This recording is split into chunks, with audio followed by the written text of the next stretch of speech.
I'm Dr. Garima Sachi. Welcome you all in my YouTube channel.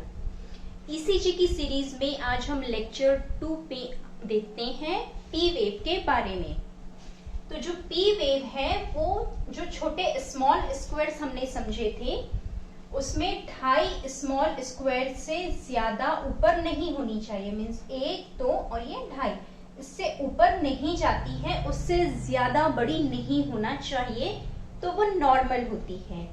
2.5 small square means voltage देखेंगे तो 0.1, 0.2 और ये 0.25 milli volt की wave रहती है।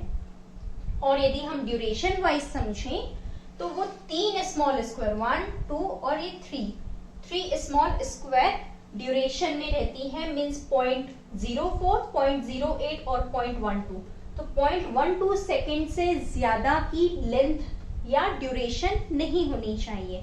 ये है नॉर्मल पी वेव का ड्यूरेशन। ये पी वेव जो है एट्रियल एक्टिविटी को शो करती है।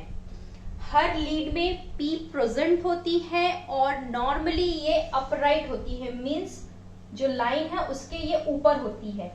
एवीआर बस में ये ऑपोजिट होती है। जो एवीआर लीड होती है उसमें ये इन्वर्टेड होती है और ये सबसे अच्छी शो होती है सेकेंड नंबर की लीड में। चलिए अब हम इसकी एबनॉर्मेलिटीज समझते हैं। तो पहली एबनॉर्मेलिटी है tall P wave. Tall means इसकी हाइट बढ़ जाएगी, वोल्टेज में ये बड़ा होगा। यदि ये ड्यूरेशन वाइज सेम रहे, मतलब 3 स्मॉल स्क्वायर ड्यूरेशन में रहे, लेकिन इसकी जो हाइट है यदि वो इंक्रीज हो जाए 2.5 स्मॉल स्क्वायर से ऊपर, तो वो टॉल पी वेव होती है। ये पहली एबनॉर्मेलिटी है।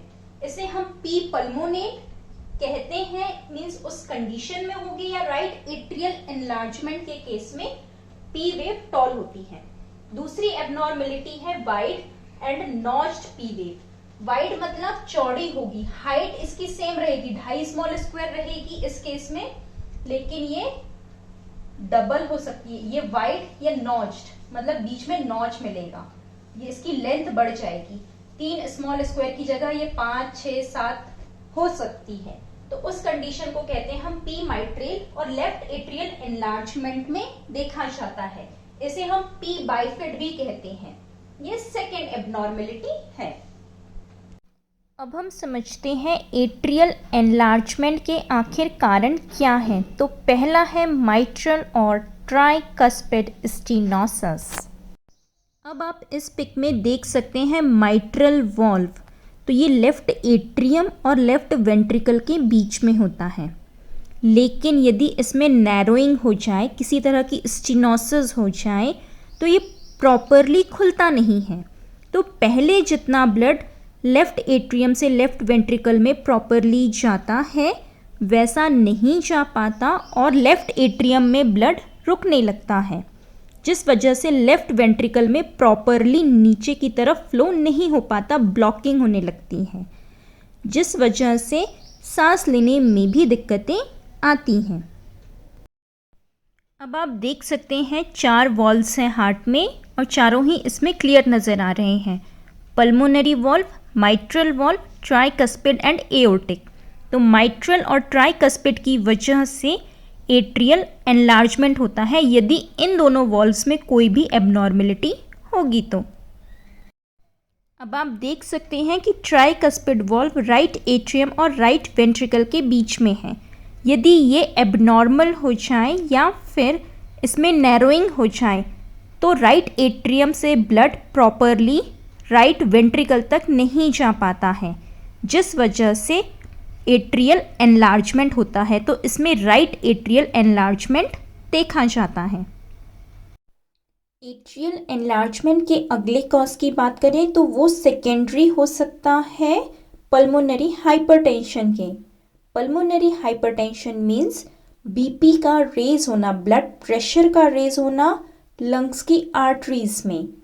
और सिम्टम्स इसमें आते हैं शॉर्टनेस ऑफ ब्रेथ, सांस लेने में दिक्कतें आती हैं, बहुत जल्दी थकान होती है पेशेंट को, चेस्ट में पेन होता है, पैरों में सूजन आती है और हार्ट बीट बहुत ज़्यादा फास्ट हो जाती है। तो इस पल्मोनरी हाइपरटेंशन की वजह से भी एट्रियल एनलार्जमेंट देखा जाता है। ये आप डिफरेंस देख सकते हैं, नॉर्मल ब्लड वेसल कैसी होती है, उसमें कितना ज़्यादा स्पेस है, जबकि पल्मोनरी हाइपरटेंशन में ब्लड वेसल्स में स्पेस रिड्यूस हो जाता है। जो अंदर का ब्लू सर्कल है वो स्पेस शो कर रहा है ब्लड के फ्लो के लिए। सेकेंडरी टू कॉर पल्मोनेल, ये सबसे ज़्यादा कॉमन कॉम्प्लिकेशन है एट्रियल एनलार्जमेंट के लिए, और ये कॉम्प्लिकेशन होती है पल्मोनरी हाइपरटेंशन की वजह से, मींस पल्मोनरी आर्टरीज में बीपी के रेज होने की वजह से। इसे राइट साइडेड हार्ट फेलियर भी कहते हैं। इसमें एट्रियम का एनलार्जमेंट तो होता ही है, साथ ही साथ राइट वेंट्रिकल का एनलार्जमेंट भी देखा जाता है, जिस वजह से राइट साइड का हार्ट फेलियर की स्टेट में जाता है। और लास्ट है secondary to ventricular hypertrophy. Hypertrophy का मतलब है कि साइज बढ़ना, लेकिन किस चीज़ का? स्पेस का साइज नहीं बढ़ता है जहाँ पर ब्लड आता है और जहाँ से बॉडी में सप्लाई होता है, उस वेंट्रिकल का साइज नहीं बढ़ता है, बल्कि जो मसल्स हैं उनका साइज बढ़ जाता है और वो स्पेस को रिड्यूस कर देती हैं। आप देख सकते हैं लेफ्ट वेंट्रिकल जो फर्स्ट इमेज में है वो नॉर्मल साइज में है इनसाइड, और मसल्स भी नॉर्मल है, जबकि नेक्स्ट में हाइपरट्रॉफिक में मसल्स का साइज इंक्रीज हुआ है और वेंट्रिकल का साइज कम हो गया है, जहां पर ब्लड रुकता है और जहां से आगे सप्लाई होता है। तो इस वजह से काफ़ी दिक्कतें आती हैं, सांस लेने में भी तकलीफ होती है, ब्लड का सप्लाई पूरी बॉडी में प्रॉपरली नहीं हो पाता है, क्योंकि ब्लड आएगा कम तो वो जाता भी कम ही है। तो ये भी एक कॉज है एट्रियल एनलार्जमेंट का। थर्ड एबनॉर्मेलिटी है पी वेव का इन्वर्टेड होना। लीड 1 में मींस ऑपोजिट होना, अपराइट होने के बजाय नीचे की तरफ से होना, इन्वर्टेड होना लीड 1 में, वो कहलाता है डेक्स्ट्रोकार्डिया। मींस हार्ट जो है चेस्ट में राइट साइड की तरफ पॉइंटेड है इंस्टेड ऑफ लेफ्ट। हर किसी में नॉर्मली लेफ्ट साइड होता है हार्ट, लेकिन जिनमें राइट साइड होता है वो डेक्स्ट्रोकार्डिया कहलाता है, और लीड 1 में पी वेव ऑपोजिट या इन्वर्टेड शो करती है। ये कंजेनाइटल प्रॉब्लम है। और लास्ट एबनॉर्मेलिटी है पी वेव ही प्रेजेंट ना हो, मींस एब्सेंट हो। ये 3 कंडीशंस में होता है, एट्रियल फिब्रिलेशन के केस में, साइनो एट्रियल ब्लॉक में और हाइपर कैलेमिया में। पी वेव एब्सेंट होती है एट्रियल फिब्रिलेशन में, ये एरिथमिया भी कहलाता है, और इसमें एबनॉर्मल हार्ट रिदम होती है, मींस हार्ट बहुत रैपिड और इरेगुलर तरीके से बीट करता है, मींस बहुत फास्ट रहेगी हार्ट बीट और इरेगुलर रहेगी। एट्रियल चैम्बर इसमें अफेक्टेड होते हैं, तो इस वजह से फिब्रिलेशंस देखने मिलते हैं, और ये एट्रियल फिब्रिलेशन में पी वेव एब्सेंट होती है। नेक्स्ट है साइनो एट्रियल ब्लॉक में भी पी वेव एब्सेंट होती है। इसमें भी हार्ट की रिदम एबनॉर्मल होती है, ये हार्ट ब्लॉक भी कहलाता है।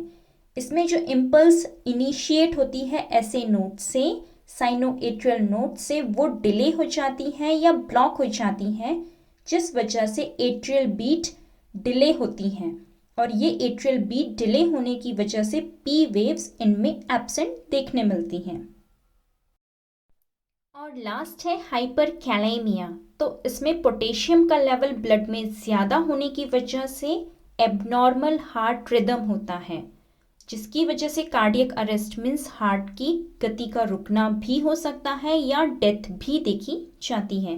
तो हाइपर कैलेमिया में भी पी वेव्स एब्सेंट होती हैं। आप इमेज में देख सकते हैं कि पी वेव नजर नहीं आ रही है।